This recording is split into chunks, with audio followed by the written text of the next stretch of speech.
నేను ప్రతిసారి చెప్తా ఉంటాను ఎగ్జాంపుల్. బాస్కెట్బాల్ ఐడియా ఉందా మీకు? బాస్కెట్బాల్ పాతది ఒకసారి ఫొటోస్ చూడండి ఎట్లుంటుందంటే, ఈ బాస్కెట్బాల్ మనం బాస్కెటే అంటారు దాన్ని, బకెట్ లాగా అనమాట, ఇంత ఎత్తు ఉంటుంది, రౌండ్గా ఉంటుంది, అటొకటి ఇటు ఒకటి తగిలించి ఉంటుంది. సో వాళ్ళు గేమ్స్ ఆడుకుంటే ఇటు ఒకటి వేస్తాడు, అటు ఒకటి వేస్తాడు, ఇటు వేస్తే వాళ్ళ పాయింట్స్ వస్తాయి. బాస్కెట్ లోపల చాలా లోపలికి పడుతుంది బాల్. ఆ బాల్ని బయటికి తీయాలంటే ఇటొకడు ల్యాడర్ వేసుకొని ఎక్కుతాడు, ఇటొకడు పైన ఉంటారు. బాల్ పడ్డ తర్వాత వాళ్ళు బయటికి తీసి కింద పడేస్తారు.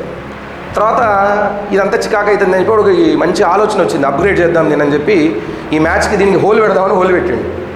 హోల్ పెట్టి దాని తర్వాత హోల్ కూడా వద్దు, అసలు బాస్కెట్ తీసేద్దాం, ఒక రింగ్ పెడదాం, రింగ్కి కింద ఒక జాలి పెట్టేసి దాంట్లో వేస్తే ఇదే బాస్కెట్బాల్ అని చెప్పి ఇట్లా అనడం వల్ల చాలా ఆదరణ పెరిగింది బాస్కెట్బాల్. అంటే ఆట ఆడే విధానం మారిపోయింది. అంటే బాల్ సైజ్ తగ్గియడం, బాల్ యొక్క వెయిట్ ఎక్కువ ఉండే అప్పుడు. ఇంతకుముందు బాస్కెట్బాల్ ఇట్లా వేయడం రూలు, చాలా వెయిట్ ఉండే, ఇట్లా వేయాలి, ఇట్లా వేయడానికి లేదు అసలు. ఇప్పుడు ఇష్టం వచ్చినట్టు తిప్పేస్తున్నారు అంటే మారింది, సైజు మారింది, దాని వెయిట్ మారింది, అక్కడ ఉన్న బాస్కెట్ని తీసేసి కొత్తది పెట్టారు. ఇదంతా అప్గ్రేడేషన్ జరిగింది. కానీ ఇక్కడ ఇద్దరు జాబులు పోయినాయి. ఎవరు పోయినాయి? ఈ ల్యాడర్ ఎక్కి బాల్ తీసి పడేసేటోళ్ళు ఉన్నారు ఇద్దరు, వీళ్ళిద్దరు జాబులు పోయినాయి. అంటే బాస్కెట్బాల్లో అప్గ్రేడేషన్ రావడం వల్ల కొంతమంది జాబులు పోయి ఉండొచ్చు. బట్ ఒకప్పుడు బాస్కెట్బాల్కి ఇప్పటికి సంబంధం ఉందా? ఇప్పుడు మనకి టీవీలో వేస్తున్నారు దాన్ని, వచ్చేడు యాడ్స్ వస్తూ ఉంటాయి. కొన్ని ఒక మ్యాచ్ జరుగుతుందంటే వేల మంది దాని పక్కన వర్క్ చేస్తూ ఉంటారు.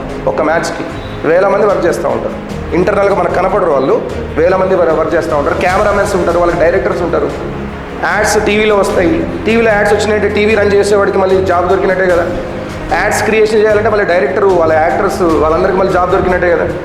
అంటే ఒక చిన్న జాబ్ పోయినా సరే దానికి కంటిన్యూషన్లో అప్గ్రేడేషన్ జరగడం వల్ల కొత్త జాబ్స్ క్రియేట్ అవుతాయి. బట్ దానికి టైం పడుతుంది. మేబీ ఒక 5 years పట్టొచ్చు, ఒక 10 years పట్టొచ్చు, కొంచెం టైం పడుతుంది. అంటే కొత్త జాబ్స్ అనేవి పక్కాగా క్రియేట్ అవుతాయి.